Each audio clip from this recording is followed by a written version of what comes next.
Well, Gerrard slipped and get the bars in here.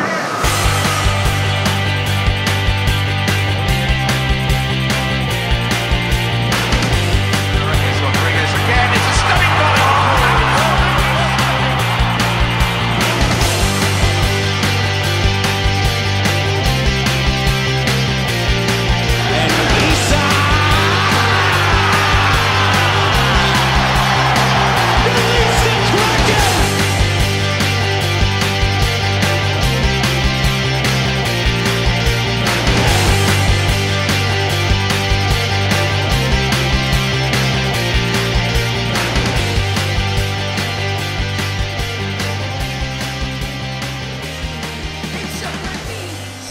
Right then, listeners, hello, For the Fans back again. It's our second Premier League preview, and as ever, I'm joined by Jack and Callum. Jack, how are you? I'm not too bad, thank you. Excited to get into this one. Good. And Keno, how are you? As good as I was yesterday. You love being asked. You love being asked.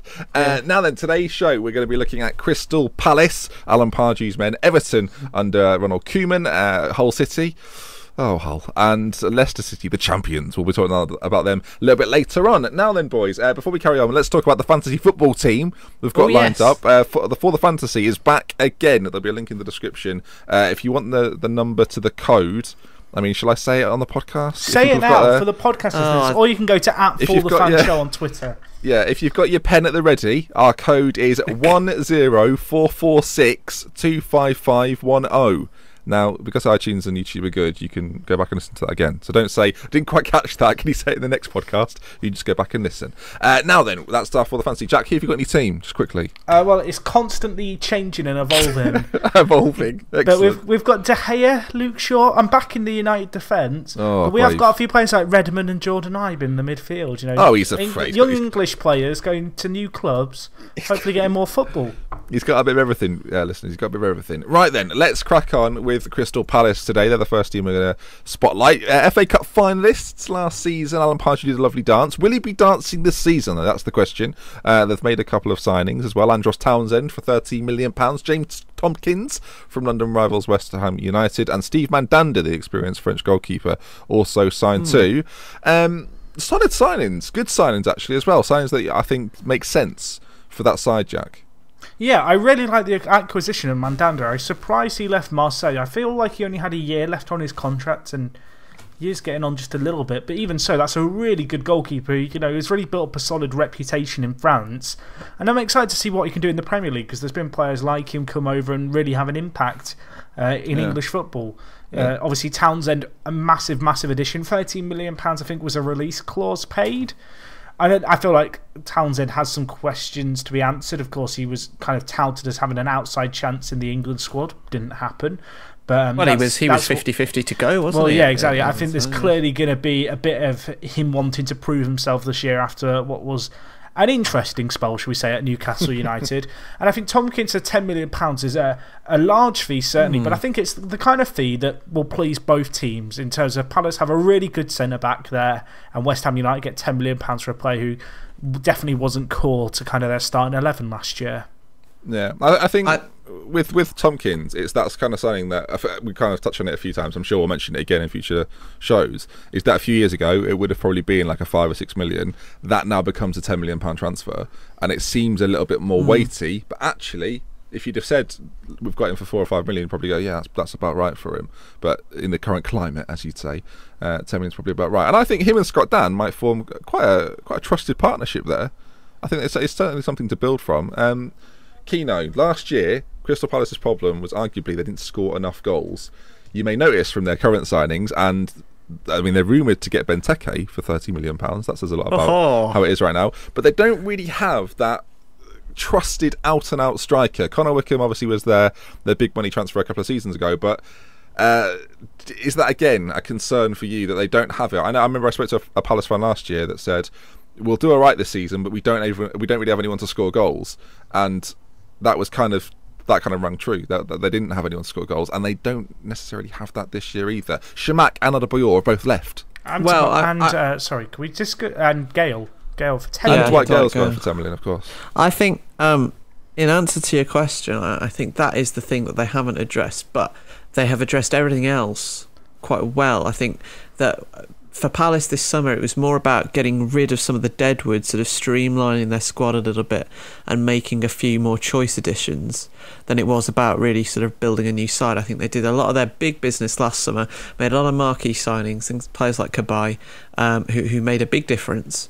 And this year, built with the second full year of Pardew, the second year of Pardew, it sounds like it sounds like a book, a timeline. Yeah, but yeah, in his second full season, I think it was more about sort of getting rid of some of the players that maybe they'd bought on name or for some loan signings in the past, big price tags, blah blah blah. Getting rid of some of those players and making it a little bit more of a tighter unit. And making those choice additions like Tompkins, who I think is very good. I agree, though, that they are still woefully under-equipped up top, particularly with Adebayor and Shamat going in terms of just options and what they do between now and the end. Obviously, we're recording August the 4th, so a lot could happen between now and the end of the window, but that's certainly somewhere where they need to address if they want to do well. The reason I brought it up is only 2 teams scored less than Palace last year. Villa were one, and West Brom. You've heard of them. And West Brom were the other ones. They scored the same amount of goals as Norwich. 39 was their total. They were. I mean, looking back at last season slightly, Jack. They only just stayed up. We were concerned about them going into the final few games. There was this free fall, wasn't there, really, after Christmas? And I think actually Pardew's saving grace was the fact he did have that cup run to kind of cling on to. I feel like actually, of all the managers in the Premier League, he is one of the managers who has the most to answer to this year. I think there's going to be a little bit of pressure on him. I would agree. Can he steer the ship away from the kind of the direction it was going in last year? I think this Premier League is more competitive at the top of the table. I think at the bottom of the table, we've seen a few of the teams who have been long overdue, I think, in my opinion, to go down, kind of leave the league. I think it's going to be quite competitive at the bottom. You've got new teams coming up with a lot to prove. And I think you mentioned earlier about how the mid-table teams are kind of on the ascent. I think in last week's show, I think there's going to be a big degree of that. And actually, there's going to be a bit of a gulf between perhaps the bottom 5 or 6. And, for Palace, the big game basically is to make sure they're in a similar position to they were last Christmas, whereby they're in a position where relegation isn't even kind of a thought. Yeah, well, I'm pleased you give me the Christmas link. Since Christmas, Crystal Palace have won 2 Premier League games. One was against Norwich at home. The other was a Stoke match at home from last game of the season. They've got to turn it around quickly. Otherwise, I don't know who's favourite to get sacked first in the Premier League, but I think Pardew would be pretty high up on that list. I don't know. Kino, do you want to sort of elaborate on that? How safe is Pardew in his role is my question, essentially. I think he's fairly safe, but you did the record is a very good point, and it's something that I think most Palace fans won't be unaware of. I still think that they are solid enough to do well enough to the point where Pardew will be safe in the job. The new season is kind of what he needed, I think, because he always struggles to arrest a slump. I think it actually could be later on in the year, if they falter maybe after January, that he always looks most sort of what would be the word, sort of sackable. Yeah, we've seen Pardew time after time come through the first sort of they 15 tend to games, start well, Palace, and they start very well, and then all of a sudden they get, I don't know what it is, they get found out, maybe they get a little bit complacent, they think the job's done, I don't know, but they always seem to fall off. Like Pardew sides have a habit of doing that. Newcastle fans will tell you as well. I think West Ham fans may well agree with it as well. But, yeah, sure. But with players like Cabaye, Scott Dan, bringing in Mandanda, Tompkins, there's a nice core developing. I do like the Mandanda addition. Yeah, it really does depend on if they get this striker. And do we think £30 million on a player like Benteke, which is, I mean, they've had a bid rejected, so there's obvious interest there. Is that the right kind of signing? I'll start by saying I think that's what they probably need, a player like him. It is, for sure. I agree with you on that. I think that he's almost sort of the natural upgrade to someone like Adebayor, who did quite well for them as an impact player. Yeah. But as he's shown, I know all about him. He can score 20 goals a season in the Premier League. I'll be honest, Kino, as a Liverpool fan, I wish I knew more about Benteke, but we've not really seen him do that much. Jack, do you think that's the right kind of move for Palace if they were to make it? I think it's fantastic. I think 45 million Great deal at that. No, I'd go with it. Yeah, I'm on board as well. I think 50, top it. I've got to be honest. As a Liverpool fan looking at that, I think asking for anything more than 30 million is ridiculous. And I think if Liverpool were to get 25 million for him, like, run away with it. And I think both teams. I feel like actually, a bit like the Tompkins transfer, it's the kind of transfer where both teams would be fairly happy at 30 million. Yeah, I'm not most sure. Liverpool. Yeah, most Liverpool fans. What do we think then for Palace next year? Sort of same old, sort of bottom half of the Premier League, but safe, Jack? Yeah, I feel like actually last season was the kind of season that they want to have in some ways, in terms of have some kind of, I guess, competitiveness in a domestic competition and just cement a Premier League spot. Yeah, Kino, same? Yeah, I agree. I think mid-table. There's not much more to add on. No, there's not. Palace's season there. Right, then let's move forward then. Ronald Koeman, the new Everton manager, Roberto Martinez, has been sacked. It's gone to Belgium. Yeah, it's gone to Belgium. Shocking. I mean, just in a word. Yes, is my word. I feel like Lukaku's just out thinking, I'm never going to escape this nightmare. Yeah, Lukaku thought that was over. Kevin Morales is pleased. But yeah, Koeman's gone in. Again, a bit of a sidewaysy move. We talked about it in the last podcast, actually, of people doing that. But I think Koeman from Southampton to Everton is, at the current stage anyway, quite sidewaysy. Sidewaysy in terms of club, very forward moving in terms of he's getting paid triple the amount of money. Yeah, I think the Koeman move says a lot about. I mean, he'll know more than anyone else about the ownership changes at Everton.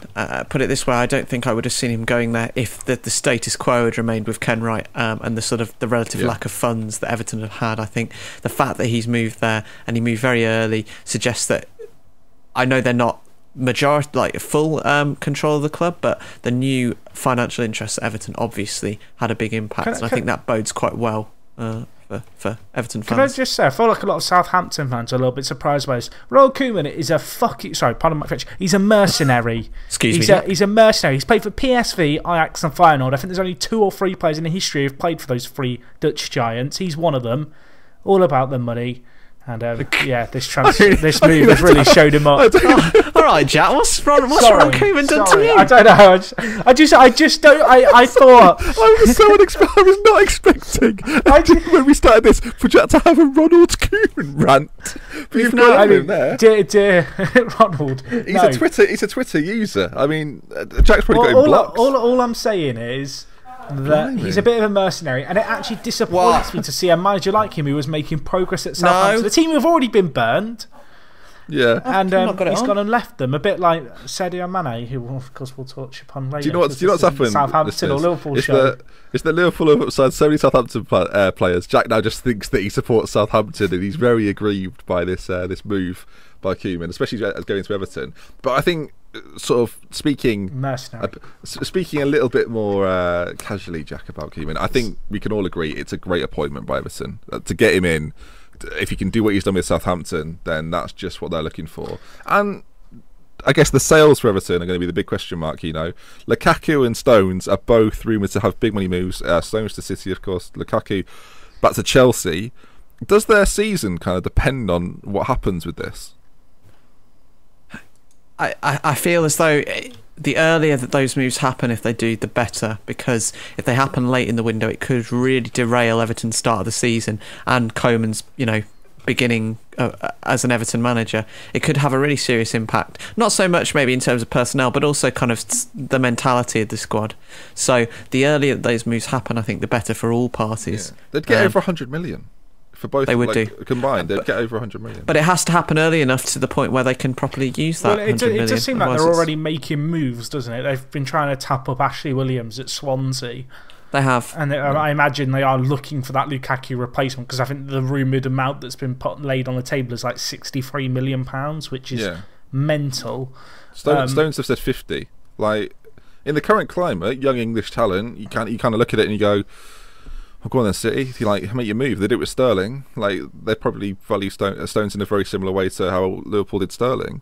I think Lukaku's so important to the Everton side. He didn't have I don't think Lukaku had a great year last year, but he scored a heck of a lot of goals. Like, when you look at it compared to the rest of the league, he's such a strong point. Now, Everton didn't have the best season last year, but Lukaku still scored. Stones needs to get settled, not just for him, but for England.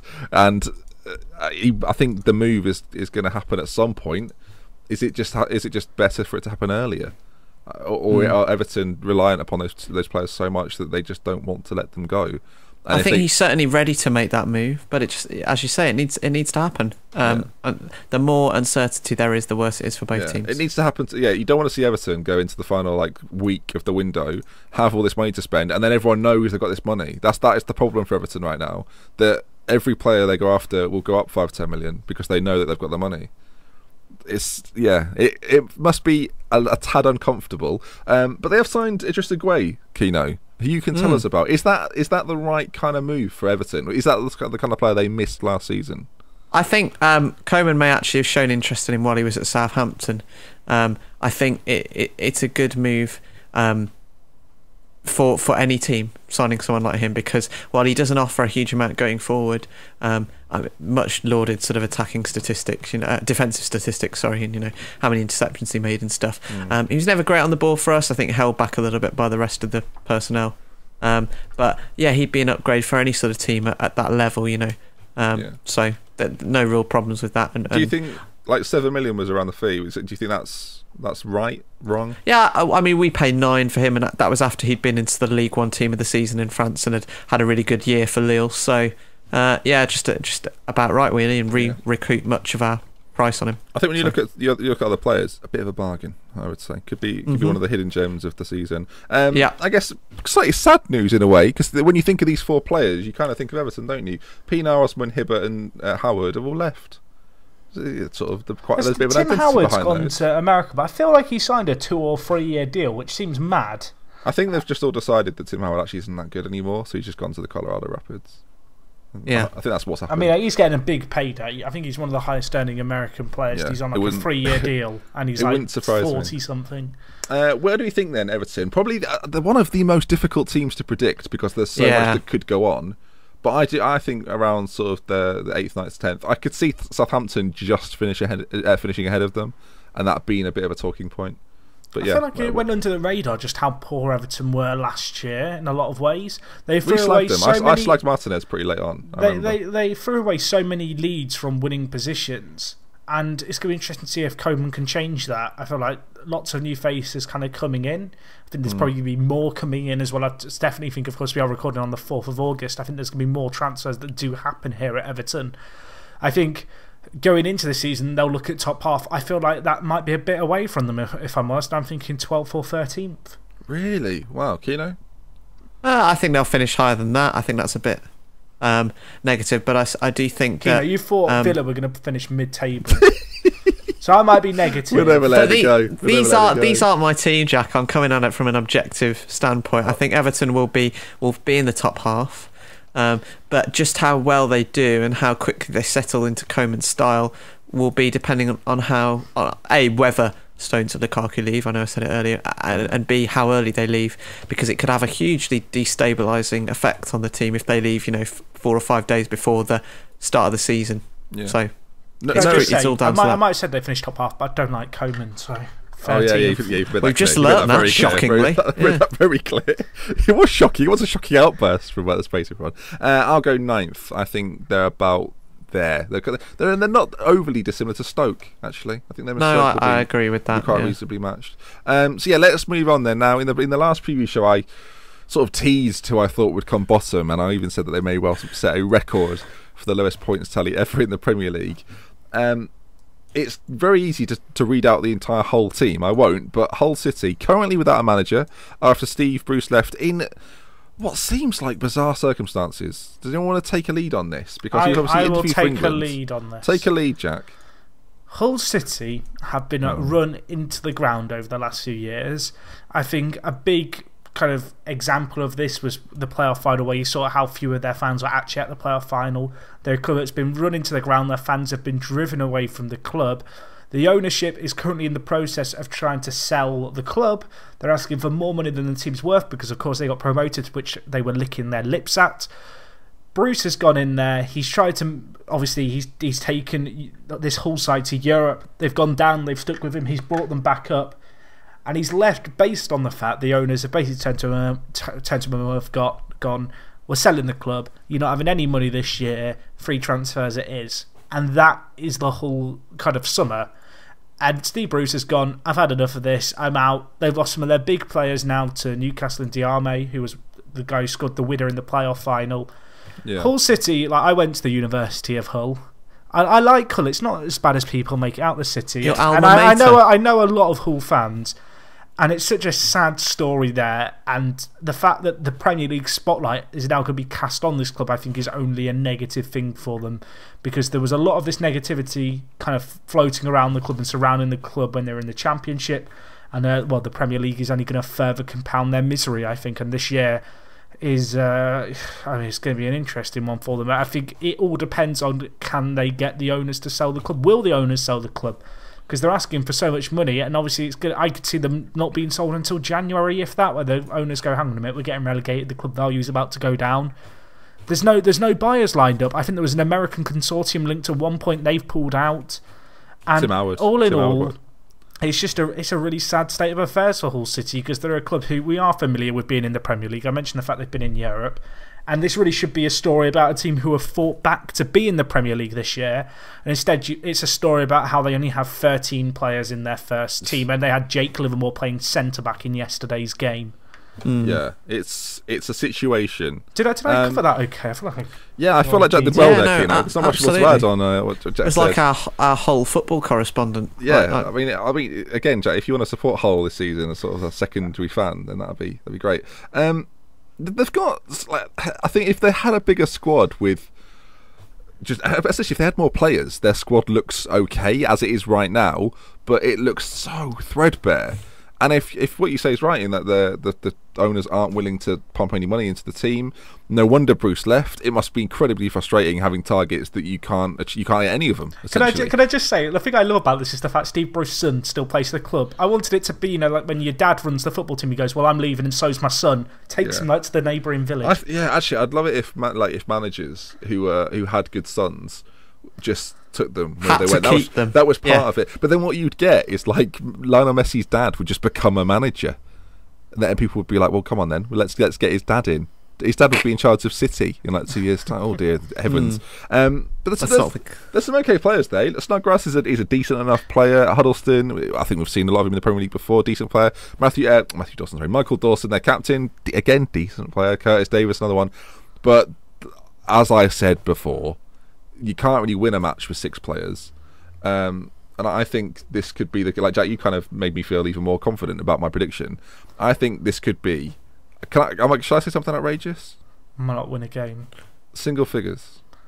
See, I feel like actually there's a little bit of quality in this squad which might shine through in a few games. Yeah, I feel like you actually look at the squad. Who are they beating? Well, the thing is, I kind of look at players like they've got like Hernandez, Livermore, Snodgrass, Huddleston. I mean, they're back 4. To be fair, they've got some good players there. Robertson, who's got a bit of a fanfare behind him. Michael Dawson. I'm going to ask you the question again, Jack. Who are they going to beat? I think you look at the Premier League, anyone can beat anyone on their day, and all it takes is for a few of these Hull City players to step up, and they might get a few wins. And I'm now fighting for the fact I think Hull might get double figures. I think they'll be lucky to get more than 15, but I do think they will win a handful of games this year. I worry for them. I don't want. Can I say for any Hull fans listening, I don't want you to just be terrible. Like, I'd rather see you competitive in the Premier League and put a fight up there. And like for your sake, as much as sort of the Premier League's integrity, I don't want to see a whipping boy just get spanked every week. But I am very fearful. What I really want to see is just like a multi-million-pound owner come in with like an hour left of the transfer window, and they just kind of sign like a million players. He buys Lukaku and John Stones for 100 million. That'd be good. I will go straight into predictions. I don't feel there's that, like, Hull have to do stuff, and at this stage of recording on the 4th of August, we can't really say what they may or may not have done. So, Jack, for me, 20th. I'll made that quite clear. I feel like. Sorry, Hull. See, I'd look at this squad and I'd say, they someone has to be there. If I was looking at this squad, I'd be like mid-table. The issue is that when you know what's going on behind the scenes, you know the fact they've only got 12 players. I mean, I'm just kind of shrugging my shoulders, thinking I can't say anything but 20th. I hope, for the sake of Hull, for City, and obviously their fans, because they are a well-supported club in an area that is dominated by rugby league. Yeah. I really hope that they can make the city proud this year, and that this whole kind of shitstorm gets solved, because it's awful and it's not great for them. And as I said, it's an embarrassment for the club whilst they're in the Premier League with this kind of spotlight being thrust on them. And yeah, I mean, what is there to say other than the owners are terrible human beings? And yeah. I'm just a bit sad, really. You're like I don't know who I hate more, Koeman or their owners. I'm now thinking. Let's play a game. Sorry, Hull fans, we're playing a game though. How many points, Jack? 22. Keno? I mean, I haven't said much during this section, but obviously I know what it's like to have a dreadful owner and to be, sort of. Keno, just to be clear, Villa did have more than quo. 12 players. I don't think dreadful. I don't know if you can compare them at this point. Well, I think we can probably be able to compare them in terms of Do points. Hull actually have a manager at the moment? No, they don't have a manager. Who's Bruce going to go left. in? We'll do it. We will do it. The chairman. We'll manage Hull. Right, by the time this preview comes out, it'll be what day will it be? It'll be Tuesday the something. It'll be Tuesday the 9th, right? But if by Tuesday the 9th they haven't got it, we are officially writing to the Hull owners. We will take that job as a three-man unit. Are we all up for that? I'll tell you what, I've got this image in my head of the chairman stood in the technical area being the manager. Oh dear! Can you imagine? Just nobody on the bench, just nobody there. Well, just the one player who's not in the starting. Michael Dawson making all the changes. Yeah, Keno, Villa got 17. Higher or lower? I think about the same. If they get higher, that's not great for Villa. Can we just say? I've got 8 points. There you go. 8 points. I hope not. I really hope not, Hull. Honestly, I really do hope not. But I just think it's a problem. It's a big problem. Right then, from Hull City and the woes there, let's go. And this is still unbelievable to say, isn't it? Let's go to the champions, Leicester City. Claudio Ranieri, the miracle man, the tinker man no more, the miracle worker, in my opinion. Champions League on the way for Leicester. Back to back, boys. Doing it again? No, I'm sorry. I still can't believe they won the league. Did that happen? It did happen. I was in denial even after they won it, saying they're not going to win the league. I feel like this year is the weirdest year ever for trying to predict a football team. Because where the hell do you say Hull? We know what Hull are going to finish. Where the hell do you Leicester are going to finish? Like, I feel like realistically, top 7 they'd be happy with. But if they win it again, then I might just have to quit football. Quit football. I mean, we should all say we'll do something if Leicester do the double. If they do it again, Jack, what are you going to do, Jack? If they do the double, I will buy a Leicester kit. Okay, well, a full Leicester kit. Full kit, and I will walk through the centre of where I live with it on. You must have read my mind there, because if Leicester win the league again, I will purchase full price wherever it is, Sports Direct, a Birmingham City shirt, kit, socks, shirt, shorts, fucking shin pads, the lot. Right, I might say something which is outrageous, but then, like, if they do it again, it's going to be horrendous. Go on. I'll get a Leicester tattoo. No. I mean, it won't happen. It can't happen. It won't happen. So I'll get it. I'll get it somewhere. I will get a Leicester badge tattoo somewhere. Just under your big toe. I don't even want a tattoo, really, but yeah. Yeah, a little one on your big toe, a little Leicester, a little fox on the nipple, maybe, because it fit quite nice. No, we're not going to do that. Imagine that. That'd be awful. You wouldn't even have to do the orange bit for the fox's face. I don't know. I feel like I might bottle that already. I'll do the full kit thing as well. I was going to say, I think my full Birmingham City kit will cost probably more than your little fox tattoo on your toe. So. Yeah, but then I would have a fox tattoo. Whereas you could just take the kit off. No, we're not. No, right. Just to clarify for anyone to see now, I'm not getting a tattoo. Edit that out. Not getting a tattoo. What I will do though is that I will. What about getting one of those like temporary tattoos on your forehead of the Leicester logo? Okay, so let's put. Have it there for like a day. I'm doing a Leicester City save for Football Manager 2017. YouTube.com/GFM. Wearing a fox outfit. I will wear that fox outfit like in an outdoor place somewhere. I mean, you will get attacked by a group of furries. Yeah, but I'd buy like a big Leicester shirt. I'd put that over as well, and I would walk around as a Leicester City themed fox. Should we talk about Leicester's transfers? I mean, I prefer to talk about what would happen if they win the league again. But yeah, Kante's gone. I feel sad about it. I know we touched on it in Chelsea in the last preview show, but I am sad that this team has been broken up a little bit. Vardy's already said he's going to stay. Mahrez, I still think will actually leave, but. Kante leaving, he was the lifeblood of that team, wasn't he? He was great. He was everything I great like about the what idea. Leicester He were was last around year. Vardy's house. He goes, just go get some fags and some milk. Just never came back. then he's Jamie gone. Vardy's just sat there. Why are you getting in a taxi?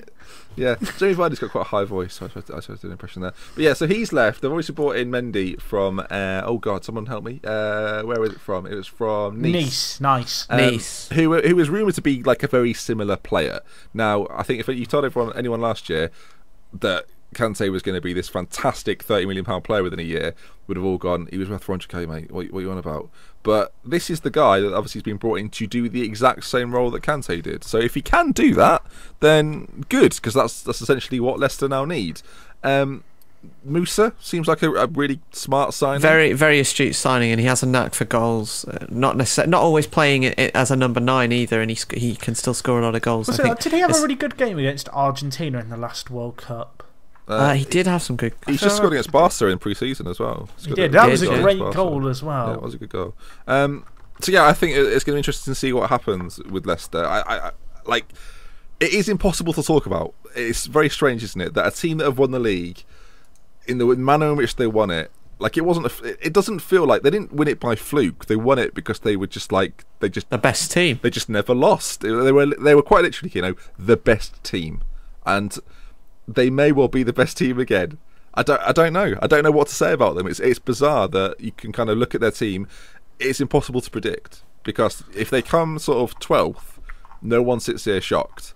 If they win the league again, or get in the top 4, for example, I think no one's here shocked. Top 4 would be top 4 though. I'd be amazed. It's still if a they get in the top monumental 4. achievement. Top 4, I'd be amazed with top 4. Sort of fifth, 6th, 7th is kind of like, yeah, why not? If they've got something going on for them that could last a little bit longer, then who knows? But it's going to rely heavily on, if Mahrez stays, how well Vardy plays. Will Drinkwater show the same kind of form? Because before this season, these are average players.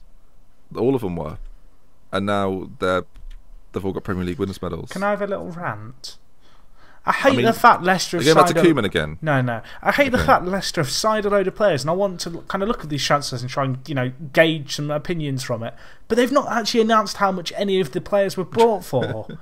I hate undisclosed fees. They should be banned. Was it Musa about 13? I heard Well, we don't know. Undisclosed, mate. It was 16.6. I will say one thing, sort of pro Leicester. I feel their signings have made a lot of sense. They've been sensible signings. They haven't massively splurged on any one player. They haven't tried to maybe overreach. I think that there's an understanding there that yes, this season was just an incredible one-off, probably unlikely to be repeated. But they've still made some really, really astute signings that a team in that sort of top 8 sort of bracket should be making. Can I play devil's advocate a bit there though? Are we saying that because we've now got a trusting Ranieri that we didn't have this time last year? Are they actually good signings, or are they just parts of a jigsaw puzzle?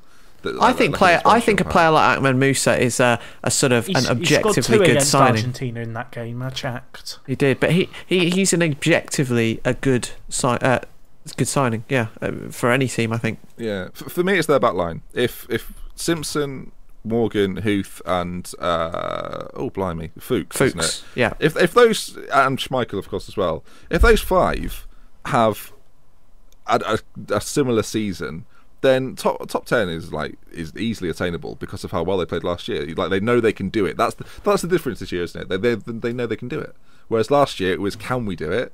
This year they know they can do it, but is it a little bit like second season syndrome? Is it a bit like they've won the championship almost? They're coming up, and are they that kind of team that are just going to ride off their momentum and at some point get hurt by a Chelsea or a City or a United or whatever, and all of a sudden they're going to realise that actually it's not going to be the same as last year, and that psychologically might be a bigger hindrance. They didn't have that last year. There wasn't a moment, maybe the Arsenal game, but there wasn't a moment where it all hinged on this one thing and it fell apart. They just won and they won and they won and they won and they won, and even when they didn't win, they drew.